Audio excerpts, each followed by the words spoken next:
हरे कृष्णा प्रिय भक्तों, आज हम श्रीमद् भगवद गीता के दूसरे अध्याय के 9वें श्लोक व 10वें श्लोक का पाठ करने वाले हैं। आइए आज का पाठ प्रारंभ करेंगे भगवान का ध्यान करते हुए। भगवान का ध्यान हम इन मंत्रों के द्वारा करेंगे।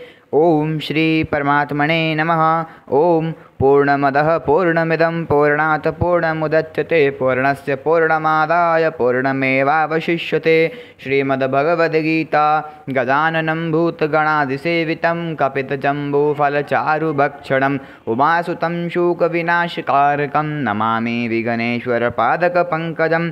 ध्यानाभ्यासवशीकृतेन मनसा तन्निर्गुणं निष्क्रियं ज्योतिः किञ्चन योगिनो यदि परं पश्यन्ति पश्यन्तु ते। अस्माकं तु तदेव लोचन चमत्काराय भूयाच्चिरं कलिन्दी पुलिनोदरे किमपि यन्निलं महो धावति। यावन्निरञ्जनमजं पुरुषं ज्वलन्तं सञ्चिन्तयामि निखिले जगति स्फुरन्तं तावद्बलात् स्फुरतिहन्त हृदन्तरे मे गोपस्य कोऽपि शिशुरञ्जपुञ्जमञ्जुः न वेद्यां येषां शरणमपि शृण्व च गुणाः परित्यक्ता लोकैरपि वृजन्युक्ताः श्रुतिजडाः शरण्यं यन्ते अपि प्रसिद्धगुणमाश्रित्य सुजना विमुक्तास्तं वन्दे यदुपतिमहमकृष्णमलजं। यस्य श्रीकरुणाणवस्य करुणालशीन बालो ध्रुवः स्विष्टं प्राप्य समारधाम समगाद्रङ्कोऽप्यविन्दच्छ्रियं यात्रा मुक्तिमजामिलादिपतिताः शैलोऽपि पूज्योऽभवत्। तं श्रीमाधवमाश्रित्येष्टोदमहं नित्यं शरण्यं भजे वसुदेवसुतं देवं कंसचारुणमर्दनं देवकी परमानन्दं कृष्णं वन्दे जगद्गुरुं। नारायणं नमस्कृत्य नरं चैव नरोत्तमं देवीं सरस्वतीं व्यासं ततो जयमुदीरयेत्। हरे कृष्ण कृष्ण कृष्ण हरे हरे, हरे राम राम राम हरे हरे। 9वें श्लोक का संबंध। प्राकृत पदार्थों के प्राप्त होने पर भी मेरा शोक दूर हो जाए, यह मैं नहीं देखता हूँ। ऐसा कहने के बाद अर्जुन ने क्या किया, इसका वर्णन संजय आगे के श्लोकों में करते हैं।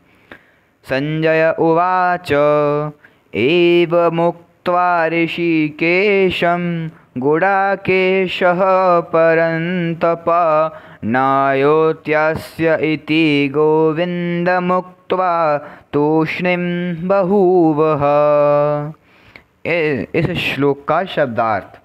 संजय बोले, परंतप हे शत्रुतापन धृतराष्ट्र, एवं ऐसा उक्त्वा कहकर गुडाकेशः निद्रा को जीतने वाले अर्जुन ऋषिकेशम अंतर्यामी गोविंदम भगवान गोविंद से नयोत्य से मैं युद्ध नहीं करूँगा इति ऐसा ह साफ साफ उक्त्वा कहकर तूष्णीम चुप बभूव हो गए। इस श्लोक की व्याख्या। एवमुक्त्वा ऋषिकेशं गुडाकेशः परन्तप न योत्यसि इति गोविन्दमुक्त्वा तूष्णीं बभूवः। अर्जुन ने अपना और भगवान का दोनों का पक्ष सामने रखकर उन पर विचार किया तो अंत में वे इसी निर्णय पर पहुँचे कि युद्ध करने से तो अधिक से अधिक राज्य प्राप्त हो जाएगा, मान हो जाएगा, संसार में यश हो जाएगा, परंतु मेरे हृदय में जो शोक है, चिंता है, दुख है, वे दूर नहीं होंगे। अतः अर्जुन को युद्ध न करना ही ठीक मालूम दिया।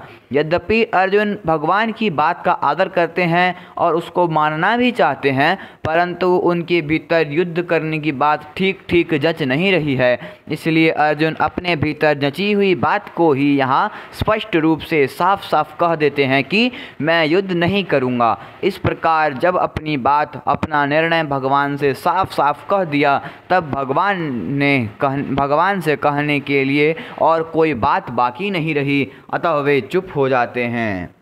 अगला श्लोक। अगर आपको वीडियो पसंद आए तो वीडियो को लाइक करें व चैनल को अवश्य से सब्सक्राइब कर लें। जब अर्जुन ने युद्ध करने के लिए साफ होना कर दिया, तब उसके बाद क्या हुआ, इसको संजय आगे के श्लोक में बताते हैं। अगला श्लोक।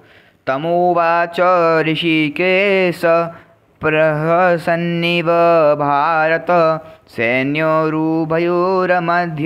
विषीदन्तमिदं वचः।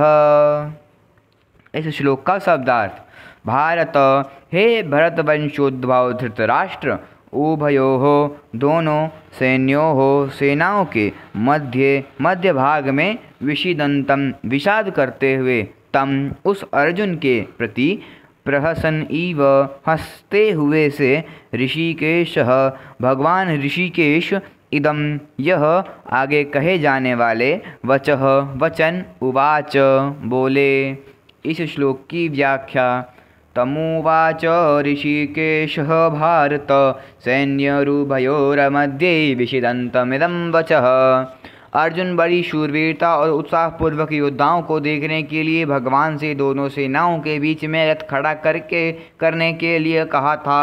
अब वहीं पर अर्थात दोनों सेनाओं के बीच में अर्जुन विषाद गम्न हो गए। वास्तव में होना यह चाहिए था कि वे जिस उद्देश्य से आए थे उस उद्देश्यानुसार अर्जुन युद्ध के लिए खड़े हो जाते, पर उस उद्देश्य को छोड़कर अर्जुन चिंता शोक में फंस गए। अतः अब दोनों सेनाओं के बीच में ही भगवान शोक गम्न हो अर्जुन को उपदेश देना आरंभ करते हैं। प्रहसन्निव विशेषता से हंसते हुए की तरह का तात्पर्य है कि अर्जुन के भाव बदलने को देखकर, अर्थात पहले जो युद्ध करने का भाव था अब विषाद में बदल गया। इसको देखकर भगवान को हंसी आ गई। दूसरी बात, अर्जुन ने पहले कहा था कि मैं आपके शरण हूँ, मेरे को शिक्षा दीजिए, अर्थात मैं युद्ध करूँ या न करूँ, मेरे को क्या करना चाहिए इसकी शिक्षा दीजिए। परंतु यहाँ मेरे कुछ बोले बिना अपनी तरफ से ही निश्चय कर लिया, मैं युद्ध नहीं करूँगा। यह देखकर भगवान को हंसी आ गई। कारण कि शरणागत होने पर मैं क्या करूं और क्या नहीं करूं आदि कुछ भी सोचने का अधिकार नहीं रहता। उसको तो इतना ही अधिकार रहता है कि शरण ने जो काम कहता है वही काम करे। अर्जुन भगवान के शरण होने के बाद मैं युद्ध नहीं करूंगा ऐसा कहकर एक तरह से शरणागत होने से हट गए। इस बात को लेकर भगवान को हंसी आ गई। ईव का तात्पर्य है कि जोर से हंसी आने पर ही भगवान मुस्कुराते हुए ही बोले। जब अर्जुन ने यह कह दिया कि मैं युद्ध नहीं करूंगा, तब भगवान को यही कह देना चाहिए था कि जैसी तेरी मर्जी आए वैसा कर, यथेच्छसि तथा कुरु। परंतु भगवान ने यही समझा कि मनुष्य जब चिंता शोक से विकल हो जाता है तब वह अपने कर्तव्य का निर्णय कर सकने के कारण कभी कुछ और कभी कुछ बोल उठता है। यही दशा अर्जुन की हो रही है। अतः भगवान के हृदय में अर्जुन के प्रति अत्यधिक स्नेह होने के कारण कृपालुता उमड़ पड़ी। कारण कि भगवान साधकों के वचनों की तरफ ध्यान न देकर उनके भाव की तरफ ही देखते हैं। इसलिए भगवान अर्जुन के मैं युद्ध नहीं करूँगा इस वचन के तरफ ध्यान न देकर उपदेश आरंभ करते हैं। जो वचन मात्र से ही भी भगवान के शरण हो जाते हैं, भगवान उनको स्वीकार कर लेते हैं। भगवान के हृदय में प्राणियों के प्रति कितनी दयालुता है। ऋषिकेश कहने का तात्पर्य है कि भगवान अंतर्यामी हैं, अर्थात प्राणियों के भीतर भावों को जानने वाले हैं। भगवान अर्जुन के भीतरी भावों को जानते हैं कि अभी तो कौटुंबिक मोह के वेग के कारण और राज्य मिलने से अपना शोक मिटता न दिखने के कारण यह कह रहा है कि मैं युद्ध नहीं करूँगा। परंतु जब इसको स्वयं चेत होगा तब यह बात ठहरेगी नहीं और जैसा मैं कहूँगा वैसा ही यह करेगा।